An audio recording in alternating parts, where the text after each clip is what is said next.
Hi everyone, welcome back to KG Graves. In August 2011, we was in Grand Rapids, Michigan in the USA. And we went to visit the grave of Gerald R. Ford, the 38th US President. More information about Gerald coming shortly, but as usual, if you like the video, give it a thumbs up, subscribe to the channel and hit the notification bell. Thanks to everyone who's already subscribed. Mr. Vice President, I don't know how many people know that you, let's see, your mother was divorced at a very early age. When I was less than 2 years of age. That's why you don't remember Omaha. No. And did you ever meet your real father? Do you know him? Yes, I did. She when remarried, I I believe it. My mother remarried, or she married a very outstanding civic leader in Grand Rapids. She had left Omaha and came back to Grand Rapids where her parents were living, and I came back with her. What is your stepfather's name? My stepfather's name is Gerald R. Ford. And you took his name? I took his name. He adopted me when I was in my teens. Oh, that's right. And, you were born King, I believe. I was born Leslie King Jr. And when my mother remarried, why, I took the name of my stepfather. And actually, until I was about 17, I didn't know that Gerald R. Ford was not my father. I learned indirectly first by inference, and then I had I think an interesting but a very startling experience as a young person would have. I was working at a restaurant across from the high school where I was going to school, and I used to work from 11:30 till 1 and make hamburgers and wash dishes and take the money that people paid for those kind of lousy lunches we served. But anyhow, I was standing there working one day at this restaurant, my senior year in high school, and I noticed a man standing across the rather narrow store, standing in front of the candy counter. He stood there for a long time. He was a stranger. And finally, as I was handling some food or washing dishes, he walked across and said, "Leslie, I'm your father." I was a little startled first to be identified as Leslie, and then he said, "Yes, I am your father. I was divorced from your mother."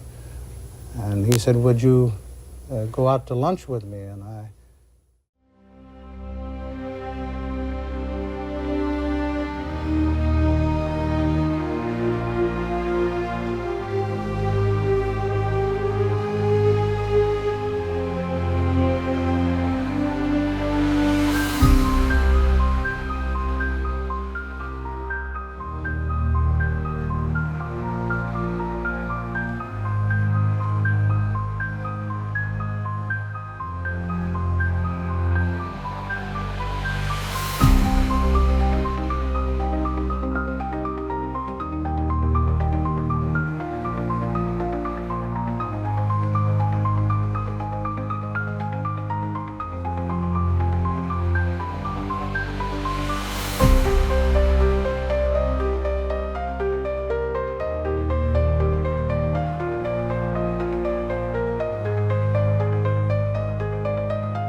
Gerald Rudolph Ford was born Leslie Lynch King Jr.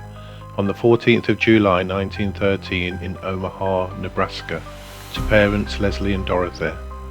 He was the 38th US President. His parents separated just 16 days after his birth, and his mother took him with her to Oak Park, Illinois, where her sister and brother-in-law lived. From there, she moved to the home of her parents in Grand Rapids, Michigan. She divorced in December 1913, gaining full custody of her son. Leslie King took a butcher's knife and threatened to kill his wife, infant son, and a nursemaid. After living with her parents for 2.5 years, on the 1st of February 1917, Dorothy married Gerald Rudolph Ford, a salesman in a family-owned paint and varnish company. Though never formally adopted, her young son was referred to as Gerald Rudolph Ford Jr. from then on. Gerald was raised in Grand Rapids with his 3 half-brothers from his mother's second marriage. He attended Grand Rapids South High School, where he was a star athlete and captain of the football team. He later attended the University of Michigan, where he played center and linebacker for the school's football team. His teammates later voted him their most valuable player. As part of the 1935 Collegiate All-Star football team, Gerald played against the Chicago Bears in the Chicago College All-Star game at Soldier Field. The University of Michigan retired his number 48 jersey in 1994. He graduated from Michigan in 1935 with a Bachelor of Arts degree in economics. He turned down offers from the Detroit Lions and Green Bay Packers of the National Football League. Instead, he took a job in September 1935 as the boxing coach and assistant football coach at Yale University and applied to its law school. He was originally denied admission, but was eventually admitted in the spring of 1938. His introduction into politics was in the summer of 1940, when he worked for the Republican presidential campaign of Wendell Willkie. Gerald graduated in the top third of his class in 1941 and was admitted to the Michigan bar shortly after. In May 1941, he opened a Grand Rapids law practice with a friend, Philip W. Buchan. Following the attack on Pearl Harbor on the 7th of December 1941, he enlisted in the Navy. He received a commission as ensign in the U.S. Naval Reserve on the 13th of April 1942. During the year, he was at the pre-flight school. He was promoted to lieutenant, junior grade, on the 2nd of June 1942 and to lieutenant in March 1943. After Gerald applied for sea duty, he was sent in May 1943 to the pre-commissioning detachment for the new aircraft carrier USS Monterey at New York Shipping Corporation, Camden, New Jersey. From the ship's commissioning on the 17th of June 1943 until the end of December 1944, he served as the assistant navigator, athletics officer and anti-aircraft battery officer. The Monterey was damaged by a fire, which was started by several of the ship's aircrafts tearing loose from their cables and colliding on the hangar deck. Gerald was serving as General Quarters Officer of the deck and was ordered to go below and assess the raging fire. He did so safely and reported his findings back to the ship's commanding officer, Captain Stuart H. Ingersoll. The ship's crew was able to contain the fire and the ship got underway again. After the fire, the Monterey was declared unfit for service. Gerald received many military awards, including the American Campaign Medal and the World War II Victory Medal. He was honorably discharged in February 1946. After he returned to Grand Rapids in 1946, he became active in local Republican politics. During his first campaign in 1948, he visited voters at their doorsteps and as they left their factories where they worked. He also visited local farms where, in one instance, a wager resulted in him spending 2 weeks milking cows following his election victory. He voted in favour of the Civil Rights Act of 1957, 1960, 1964 and 1968, as well as the 24th Amendment to the US Constitution and the Voting Rights Act of 1965. On the 29th of November 1963, President Lyndon B. Johnson appointed Gerald to the Warren Commission, a special task force set up to investigate the assassination of President John F. Kennedy. For the past decade, Gerald had been unsuccessfully working to help Republicans across the country. On the 10th of October 1973, Spiro Agnew resigned from the vice presidency. According to the New York Times, Nixon sought advice from senior congressional leaders about a replacement. The advice was unanimous. House Speaker Carl Albert recalled later, "We gave Nixon no choice but Ford." Gerald agreed to the nomination on the 12th of October and took the oath of office as Vice President on the 6th of December. Gerald became Vice President as the Watergate scandal was unfolding. On the 1st of August 1974, Chief of Staff Alexander Haig contacted him to tell him to prepare for the presidency. At the time, Gerald and his wife Betty were living in Virginia, waiting for their expected move into the newly designated Vice President's residence in Washington, D.C. However, he said, Al Haig asked to come over and see me. He later said to tell me that there would be a new tape released on Monday, and he said the evidence in there was devastating and there would probably be either an impeachment or a resignation. And he said, I'm just warning you that you've got to be prepared, that things might change dramatically and you could be president. And I said, Betty, I don't think we're ever going to move into the Vice President's house. When Nixon resigned on the 9th of August 1974, Gerald automatically assumed the presidency, taking the oath of office in the East Room of the White House. This made him the only person to become the nation's chief executive without being elected to the presidency or the vice presidency. On the 20th of August, he nominated former New York Governor Nelson Rockefeller to fill the vice presidency he had vacated.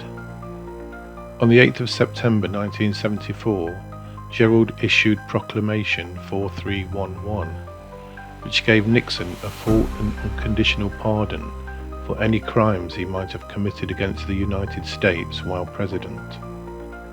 In a televised broadcast to the nation, he explained that he felt the pardon was in the best interests of the country and said that the Nixon family's situation is a tragedy in which we have all played a part.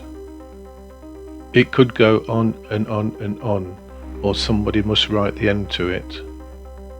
I have concluded that only I can do that, and if I can, I must. His decision to pardon Nixon was highly controversial.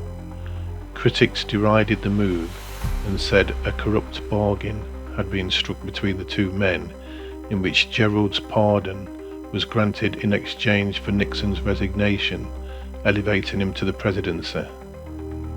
Although the decision was controversial, in 2001 the John F. Kennedy Library Foundation awarded the John F. Kennedy Profile in Courage Award to Gerald for his pardon of Nixon. In presenting the award to him, Senator Edward Kennedy said that he had initially been opposed to the pardon, but later decided that history had proven Gerald to have made the correct decision. The federal budget ran a deficit every year he was president. The economic focus began to change as the country sank into the worst recession since the Great Depression 4 decades earlier. In January 1975, he proposed a one-year tax reduction of $16 billion to stimulate economic growth, along with spending cuts to avoid inflation. In Congress, the proposed amount of the tax reduction increased to $22.8 billion in tax cuts and lacked spending cuts. In March 1975, Congress passed and Gerald signed into law these income tax rebates as part of the Tax Reduction Act of 1975. This resulted in a federal deficit of around $53 billion for the year 1975 fiscal year and $73.7 billion for 1976. As president, Gerald's position on abortion was that he supported a federal constitutional amendment that would permit each one of the 50 states to make the choice, which, as we now know, still causes controversy to this day. With regard to foreign policy, he attended the inaugural meeting of the Group of Seven, G7, industrialized nations, initially the G5, in 1975, and secured membership for Canada. He supported international solutions to issues. We live in an independent world, and therefore we must work together to resolve common economic problems. One of Gerald's greatest challenges was dealing with the continuing Vietnam War. American offensive operations against North Vietnam had ended with the Paris Peace Accords signed on the 27th of January 1973. Gerald was a target of 2 assassination attempts during his presidency. In Sacramento, California on the 5th of September 1975, Lynette Squeakette Frome, a follower of Charles Manson, pointed a Colt .45 caliber handgun at him and pulled the trigger at point-blank range. As she did, Larry Buendorf, a Secret Service agent, grabbed the gun, and Frome was taken into custody. She was later convicted of attempted assassination of the president and was sentenced to life in prison. She was paroled on the 14th of August 2009 after serving 34 years. In reaction to this attempt, the Secret Service began keeping Gerald at a more secure distance from anonymous crowds, a strategy that may have saved his life 17 days later. As he left the St. Francis Hotel in downtown San Francisco, Sarah Jane Moore, standing in a crowd of onlookers across the street, fired a .38 caliber revolver at him.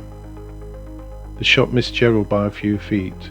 Before she fired a second round, retired Marine Oliver Sipple grabbed at the gun and deflected her shot.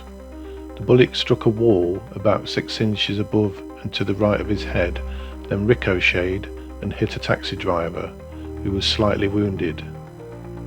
Moore was later sentenced to life in prison. She was paroled on the 31st of December 2007 after serving 32 years. Gerald's successor, Jimmy Carter, opened his 1977 inaugural address by praising the outgoing president, saying, "For myself and for our nation, I want to thank my predecessor for all he has done to heal our land." After leaving the White House, the Fords moved to Denver, Colorado. He successfully invested in oil with Marvin Davis, which later provided an income for his children. He continued to make appearances at events of historical and ceremonial significance to the nation, such as presidential inaugurals and memorial services. In 1979, Gerald published his autobiography, A Time to Heal. He also donated much time to his love of golf, often playing both privately and in public events with comedian Bob Hope, a longtime friend. In 1977, he shot a hole-in-one during a Pro-Am. In September 1981, he opened the Gerald Ford Museum in Grand Rapids. In 1987, his Humor and the Presidency, a book of humorous political anecdotes, was published. On the 4th of April 1990, he was admitted to Eisenhower Medical Center for surgery to replace his left knee. He suffered 2 minor strokes at the 2000 Republican National Convention, but made a quick recovery after being admitted to the Hahnemann University Hospital. In October 2001, Gerald broke with conservative members of the Republican Party by stating that gay and lesbian couples ought to be treated equally, period. On the 22nd of November 2004, New York Republican Governor George Pataki named Gerald and the other living former presidents, Carter, George H.W. Bush and Bill Clinton, as honorary members of the board rebuilding the World Trade Center. In January 2006, he spent 11 days at the Eisenhower Medical Center for treatment of pneumonia. Between July and November 2006, Gerald was admitted to several hospitals for different reasons, including shortness of breath and to have a pacemaker fitted, among others.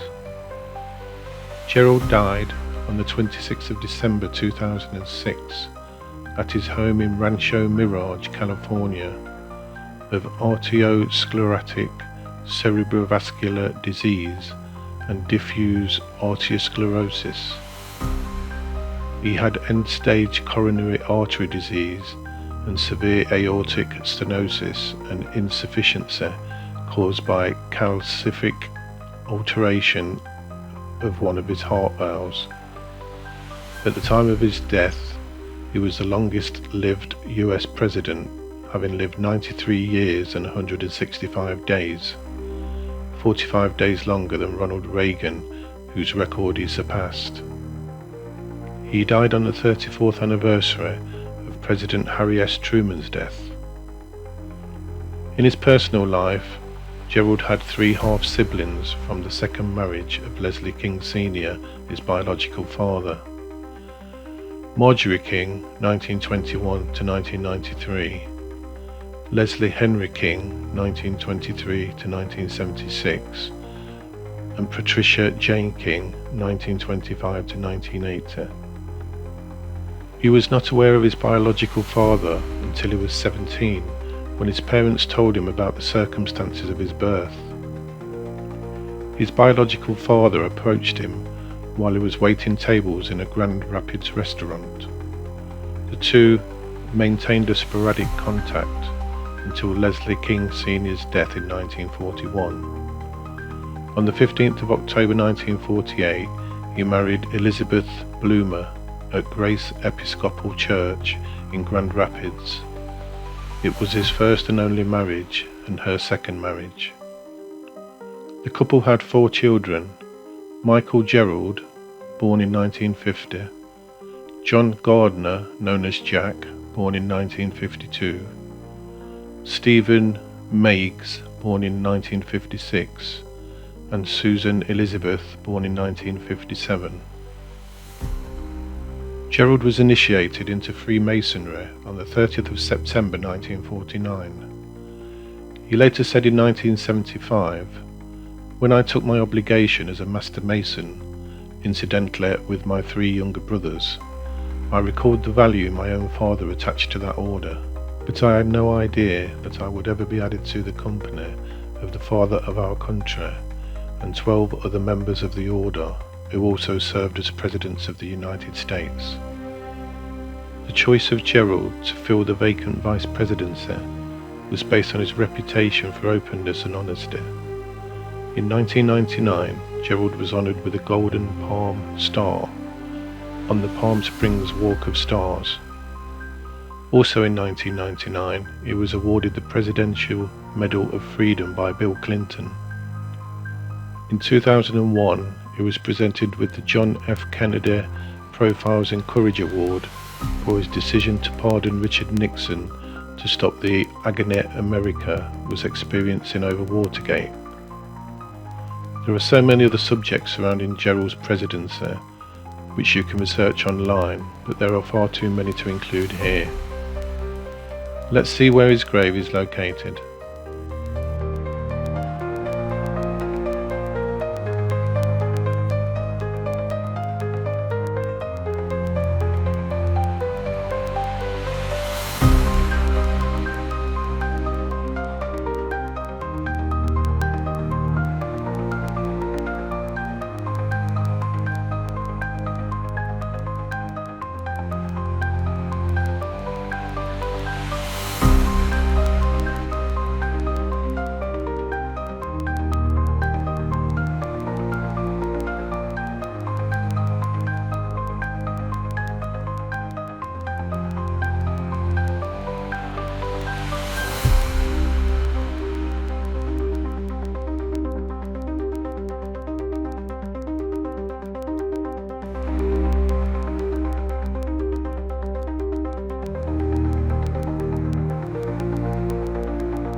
So there you have it, the grave of Gerald Ford, 38th US President.